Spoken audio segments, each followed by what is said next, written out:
ये अटल बिहारी वाजपेयी चिकित्सा महाविद्यालय है, चिकित्सालय परिसर है, किंग जॉर्ज मेडिकल कॉलेज विश्वविद्यालय जनपद बलरामपुर। ये उत्तर प्रदेश का बलरामपुर डिस्ट्रिक्ट है। ये पिछड़ा हुआ ज़िला होता था और यहाँ पे ये सब सुविधाएं नहीं होती थी एक टाइम पे, लेकिन जब से योगी जी आए और यहाँ पे मेडिकल कॉलेज भी आप देख सकते हैं, जो बलरामपुर कभी जर्जर हालत में होता था, यहाँ अस्पताल और चिकित्सा का जो है मूलभूत सुविधाएं नहीं मिल पाती थी, वहाँ आज मेडिकल कॉलेज बन के तैयार खड़ा हुआ है। आप देख सकते हैं, ये हमारे विजुअल में आपको दिखाते हैं। इधर प्रवेश द्वार है और निकास द्वार, पार्किंग, मुख्य चिकित्सालय, प्रवेश द्वार एकदम बिल्कुल ज़बरदस्त मेडिकल कॉलेज बना हुआ है।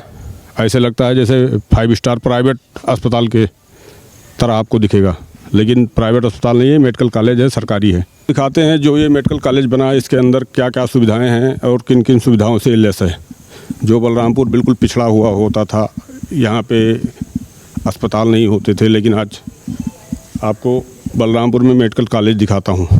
तो भाई साहब, यहाँ के ज़रा सुविधाओं के बारे में बताइए, क्या क्या है। मेडिकल कॉलेज बलरामपुर जो जल्द ही संचालित होने वाला है, यहाँ सभी जनपदवासियों को एवं अन्य जनपदवासियों को बहुत सारी सुविधाएं मिलेंगी। जिन भी मरीजों को कौन कौन से ब्लॉक हैं यहाँ पे, ज़रा बताना। यहाँ पे क्या है? ये यहाँ पे हम आ गए, रिसेप्शन लग रहा है। ये हम रिसेप्शन पे आ गए हैं। जब ये संचालित होगा तो यहाँ पर आपको अन्य सारी सुविधाएं दी जाएंगी। जैसे किसी को अगर कुछ पता नहीं है तो यहाँ पर उनको जानकारी दिया जाएगा कहाँ आपको किस तरफ जाना है। और आगे आ जाइए। इधर ये पर्चा काउंटर बना है और उधर ये ब्लड कलेक्शन सेंटर है। यहाँ पर बुजुर्गों के लिए अलग लाइन लगेगी, महिलाओं के लिए अलग, पुराने लोगों के लिए अलग से लाइन लगेगी। जो ये सारी सुविधाएं हमारे प्रधानाचार्य सर अपनी तरफ से प्रदान किए हैं। और इधर ये फार्मेसी बना है, जिस तरफ सभी लोगों को दवाइयाँ दी जाएंगी। ये फार्मेसी कक्ष है। मेडिकल कॉलेज बनने से यहाँ के लोगों को क्या क्या सुविधाएं होंगी? जिस तरह ये बलरामपुर पिछड़ा हुआ होता था, हम भी यहीं के रहने वाले हैं। बलरामपुर बहुत ज़्यादा पिछड़ा हुआ था, लेकिन ये मेडिकल कॉलेज जैसे ही चलेगा, यहाँ के लोगों को अक्सर रिफ़र करना पड़ता था, लेकिन जब ये चल जाएगा तो यहाँ के मरीजों को बहुत सारी सुविधाएं दी जाएंगी। ये हमारा 300 बेड का सैटेलाइट सेंटर है, जो माननीय प्रधानमंत्री अटल बिहारी वाजपेयी के नाम पर रखा गया है। इसका संचालन जल्द ही हो जाएगा। माननीय मुख्यमंत्री महोदय जी जब 11 मार्च 2026 को बलरामपुर मेडिकल कॉलेज में आए थे तो उन्होंने कहा था इसको जल्द से जल्द संचालित कीजिए। हमारे संस्था के द्वारा यहाँ से प्रस्ताव भेजा जा चुका है, जिसका अनुमोदन मिलते ही मेडिकल कॉलेज संचालित कर दिया जाएगा। ये मेडिकल कॉलेज किन किन सुविधाओं से लैस है? देखिए, अस्पतालों में जो है सुविधाएं नहीं होती थी, लेकिन मैं ये अस्पताल देख रहा हूँ कि इस मेडिकल कॉलेज में 2 लिफ्ट लगी हैं, जैसा कि आप इमेज में देख रहे हैं। और ये लगभग 5 फ्लोर की बिल्डिंग है, ग्राउंड फ्लोर लेते हुए। तो अगर कहीं भी आपको तत्काल रूप से अगर आना जाना है तो आप लिफ्ट का प्रयोग कर सकते हैं। जो इसकी सुविधाएं काफ़ी अच्छी दी गई हैं सरकार के द्वारा। जब जल्दी संचालित होगी, जो बलरामपुर को इसकी सुविधाएं जल्द ही बलरामपुर के लोगों को मिलने लगेंगी। इस ब्लॉक में इस तरफ ये जो केबिन है, इसमें हमारे डॉक्टर साहब लोग बैठेंगे। हाँ, और इस तरफ इसमें सभी OPD डॉक्टर बैठेंगे, जैसे कि आई सर्जन हो गए, आँख वाले डॉक्टर हो गए, पैथोलॉजी हो गया, बाल रोग विशेषज्ञ हो गए, फिजिशियन हो गए। हमारे सभी डॉक्टर यहाँ पर बैठेंगे और बगल में पर्चा कटेगा और उसके बगल में आप सभी लोगों को दवाई दी जाएंगी। अच्छा, तो मतलब बहुत आधुनिक तरीके से ये जो बहुत बलरामपुर मेडिकल कॉलेज जो 300 बेड का सैटेलाइट सेंटर बहुत ही अत्याधुनिक तरीके से लैस है। बस जितना जल्दी ये संचालित हो जाएगा, उतनी ही जल्दी बलरामपुर जनपदवासियों को एवं अन्य जनपदवासियों को जो कहीं से भी यहाँ जो पड़ोसी जनपद हैं उनको, जो कहीं से भी यहाँ रिफर जैसे उन सभी को श्रावस्ती, गोंडा, सिद्धार्थनगर, कहीं से भी जो रिफर होकर आएंगे, उन सभी को अत्याधुनिक तरीके से बहुत अच्छी सुविधाएं दी जाएंगी। जब जैसे संचालित हो जाएगा, सभी को जानकारी हो जाएगी, हम सभी को बहुत अच्छी सुविधाएँ मिलने लगेंगी।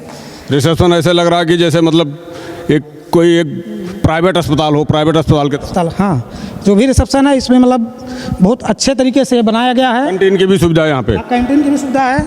जो भी मरीज आते हैं या जो हमारे यहाँ भर्ती होंगे, उनके परिवारजनों को भी और उनको भी, जो बच्चे यहाँ पढ़ने आएंगे उनको भी, और मरीज को भी, परिवारजनों को भी, तीमारदारों को भी, उन सभी को यहाँ भोजन उपलब्ध कराया जाएगा। इस तरफ लॉन्ड्री रूम है। अच्छा, उधर लॉन्ड्री रूम है। जो मतलब यहाँ जो यहाँ जो बेड के सीट हैं वो बाहर धुलने का कोई मतलब वो नहीं है, अंदर ही धुले जाएंगे। अंदर ही बहुत बड़ा लॉन्ड्री रूम है। अभी हमारे पास चाबी नहीं तो दिखाते। यहाँ जो भी मरीज भर्ती होंगे उनके तीमारदारों सहित एवं जो भी मतलब अन्य लोग आएंगे या उनका बेड हो गया, बेडशीट हो गया, कोई भी चीज़ पिलो कवर हो गया, सब कुछ यहाँ पर उनका धुला जाएगा। अच्छा, ये बंद इस वाले ब्लॉक में? अच्छा, इस वाले ब्लॉक में। ठीक ठीक ठीक ठीक। और उधर क्या है? इस तरफ ये कैंटीन हो गया, और कैंटीन के बाद उस तरफ मेडिकल रिकॉर्ड रूम है। हाँ, ये हमारे अस्पताल और सैटेलाइट सेंटर का ये मेडिकल रिकॉर्ड रूम रहेगा। यहाँ पर जो भी मरीज़ भर्ती होंगे उनका BHT, बेड हेड टिकट जो बनता है, BHT अस्पताल में भर्ती होते हैं, वह सब यहाँ उसका रख रखाव किया जाता है। मैं यहाँ MRD सेंटर की देखभाल करता हूँ और उसका संचालन भी करता हूँ। मैं यहाँ लगभग जनवरी से ही इसका संचालन में कार्य करता हूँ। और अभी तो जिस तरह से मतलब इसको बनाया गया है, स्टार्ट करने की बात हो रही है, तो हम अच्छी शुरुआत समझते हैं और आगे भी देखते हैं कि जल्दी से जल्दी इसको संचालित किया जाएगा। जो भी काम इस मेडिकल कॉलेज बनने के बाद में बलरामपुर या उसके आसपास के जो ज़िले हैं उसका क्या दिशा दशा होगा?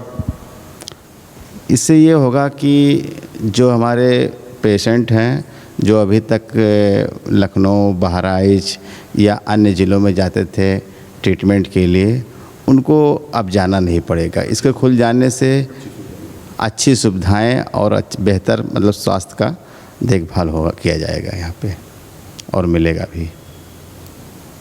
और यहाँ क्या क्या सुविधाएं मिलेंगी? जो यहाँ पर मेडिकल कॉलेज से संबंधित जो भी सुविधाएं हैं वो सारी मिलेंगी जी। बता दें, यहाँ पे 3 गेट है। एक तो सामने फ्रंट गेट हो गया, एक ये हो गया जो जिला संयुक्त अस्पताल को जो है ये जोड़ेगा। तो जिला संयुक्त अस्पताल और मेडिकल कॉलेज, कोई आने जाने की कोई बाध्य नहीं रहेगा। एक दूसरे अस्पताल से लोग कनेक्ट हो सकते हैं आराम से, और वो भी ज़्यादा दूरी नहीं है। तो ये बलरामपुर जो था बहुत ही पिछड़ा था।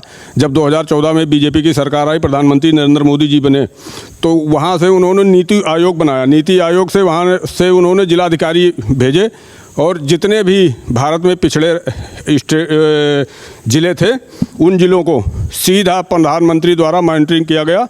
तो उसका आज लाभ जो है बलरामपुर को मिल रहा है कि यहाँ पे मेडिकल कॉलेज हो या फिर जो भी सुविधाएं यहाँ पे हैं, तो अच्छी सुविधाएं मिल रही हैं। ये खाली, लेकिन बलरामपुर को किसी ने देखा नहीं फूटी निगाहों से, जो पिछली सरकारें हुआ करती थी, चाहे सपा हो, बसपा हो या कांग्रेस बहुत दिन तक रही, तो बलरामपुर को देखा नहीं। अब बलरामपुर में मेडिकल कॉलेज ये हो गया, फिर माँ पाटेश्वरी विश्वविद्यालय, और बलरामपुर के चारों तरफ जो रोडों का जाल बिछाया गया है, बाईपास, चाहे आप बहराइच से आओ, अगर आपको गोंडा जाना हो तो आपको बाईपास मिलेगा। आप अगर बहराइच से आ रहे हो, आपको अगर तुलसीपुर देवी पाटन की तरफ जाना हो तो आपको बाईपास बनेगा। तो ये सारी चीज़ें जो है बीजेपी सरकार उत्तर प्रदेश में योगी जी और जब केंद्र में मोदी जी आए तो ये सारी चीज़ें बलरामपुर को मिली। और बलरामपुर की जनता से भी बात करेंगे कि जो ये मेडिकल कॉलेज बना है या जो जिला संयुक्त अस्पताल है, यहाँ आपको दवाई, अल्ट्रासाउंड, एक्सरे, ये सारी सुविधाएं मिल रही हैं या नहीं मिल रही हैं? विकास पांडे। पांडे जी, ये बताओ, ये अस्पताल में आप इलाज करवाने आए हैं, कैसा व्यवस्था है यहाँ? व्यवस्था बढ़िया है, अच्छी व्यवस्था है। जांच भी अच्छी हो रही है, दवा भी अच्छी हो रही है जी। कितनी उम्र है आप? लगभग 25 के आसपास होगा सर। पहले भी कभी ऐसे अस्पताल होते थे आपके उत्तर प्रदेश में, बलरामपुर में? सर जो हम पहले कभी गए नहीं तो क्या बताएं, अब जब आए हैं हमारे समय में जो है वो बता रहे हैं। दवाई, अल्ट्रासाउंड, एक्सरे, ये सारी चीज़ उपलब्ध है? जी सर, उपलब्ध है जी। अखिलेश यादव को जानते हैं? जी जानते हैं। वो बोल रहे हैं कि ये जो योगी जी है ना, ये पूरे अस्पताल को तहस नहस मार दिए, ना कहीं दवाई है, ना कहीं अल्ट्रासाउंड है, ना एक्सरे है, कुछ नहीं है। सर जी इतना मुझे नॉलेज नहीं ना, हम इतना न्यूज़ देखते हैं, हम ड्राइवर आदमी हैं, अपना काम करते हैं, हमारे बीवी को तकलीफ थी, हम लेकर आए हैं सर। क्या नाम है आप? संजू पांडे। इलाज सही से हो गया? जी सर। कोई दिक्कत या कोई सिफारिश? कोई दिक्कत, कोई सिफारिश नहीं। हाँ। पत्रकार पंकज कुमार तिवारी। पत्रकार साहब, आप भी पत्रकार, हम भी पत्रकार जी। क्या हालात हैं इस अस्पताल के? बहुत बढ़िया हमारे मेरे के ख्याल से जी। दवाई, अल्ट्रासाउंड, एक्सरे, ये सारी सुविधाएं यहाँ मिलती हैं? जी उसकी नौबत तो मुझे आई नहीं है। फिर भी अगर कोई हाँ मिल तो, जिसे जानकारी के हिसाब से तो व्यवस्था ऐसा है कि हाँ सुचारू रूप से चल रहा है जी। आप पत्रकार हैं, आपसे पॉलिटिकल नहीं करेंगे, लेकिन कुछ लोग ऐसे कह रहे हैं विपक्ष के कि जो योगी के शासन में अस्पताल और ये जो सारी सुविधाएं चरमराई हुई हैं, बिल्कुल व्यवस्था खराब है। आपका कुछ प्रतिक्रिया हो तो बता सकते हैं। प्रतिक्रिया हमारा यही है कि वाद विवाद या विपक्ष से या पक्ष से क्या लेना देना है। जो व्यवस्थाएं सुचारू रूप से जो हमारे जानकारी में जो हमारे जानने वाले हैं लोग पा रहे हैं, बता रहे हैं, तो उसमें कुछ हम त्रुटि तो नहीं देख रहे हैं। तारावती जी ये बताओ, इलाज उलाज बढ़िया यहाँ होता है या इससे खाली? अब बाबू आज भी पहला बार आए हैं। दवाई मिला? हाँ, दवाई मिली। और कुछ अल्ट्रासाउंड एक्सरे का कुछ नहीं बताया? हाँ वाह है वही बताया जो हम ना जान। दर्द रहा तो दर्द के वजह से थी, मतलब दवाई लिख के दी कि जाओ खाओ पियो आराम हो जाए, तो मतलब फिर आयो, बस इतने बताया नहीं। कब जमा से किसी की सिफारिश वफारिश तो नहीं करना पड़ा या किसी के लेके आए साथ की सिफारिश? कहना लेके आना है, बस हम ही सब हम फाई मिली भर। तो इलाज बढ़िया से हो गया? अब हो गया है, अब जब ठीक हो जाए तब जानो। मतलब दवाई ववाई मिला ना? हाँ दवाई वही मिल गया। क्या नाम है दादा? मोतीलाल। इन्हीं सबके साथ हो गया? हाँ। अस्पताल कैसा है? अब ठीक तो चल रहा है। ठीक चल रहा है? कोई दिक्कत नहीं? कोई दिक्कत का है? कोई दिक्कत अब नहीं। मरीज ठीक हो जाए, नहीं ठीक दिक्कत है, और ठीक हो तो कौन दिक्कत? कोनो असुविधा हुआ हो आते यहाँ अस्पताल में आने के बाद में? कुछ नहीं। कोई असुविधा नहीं? ठीक। क्या नाम है आपका? भरत। इलाज करवाने आए थे? जी। कैसा सुविधा है यहाँ पे? हाँ सुविधा सही है। दवाई ववाई मिल जाती है? जी। और ये एक्सरे वक्सरे जो और कुछ होता है? सब कुछ होता है जो हो जाता है। जी। कोई दिक्कत? कोई दिक्कत। क्या नाम है आपका? अनीता मिश्रा। अस्पताल में सही सुविधा है? हाँ बहुत सुविधा है। दवाई अल्ट्रासाउंड एक्सरे सब सही टाइम पे हो जाता है? हाँ सब सही से होता है। और कोई दिक्कत? कोई दिक्कत नहीं है। किसी की सिफारिश तो नहीं करना पड़ता है? नहीं सिफारिश नहीं करना पड़ता है।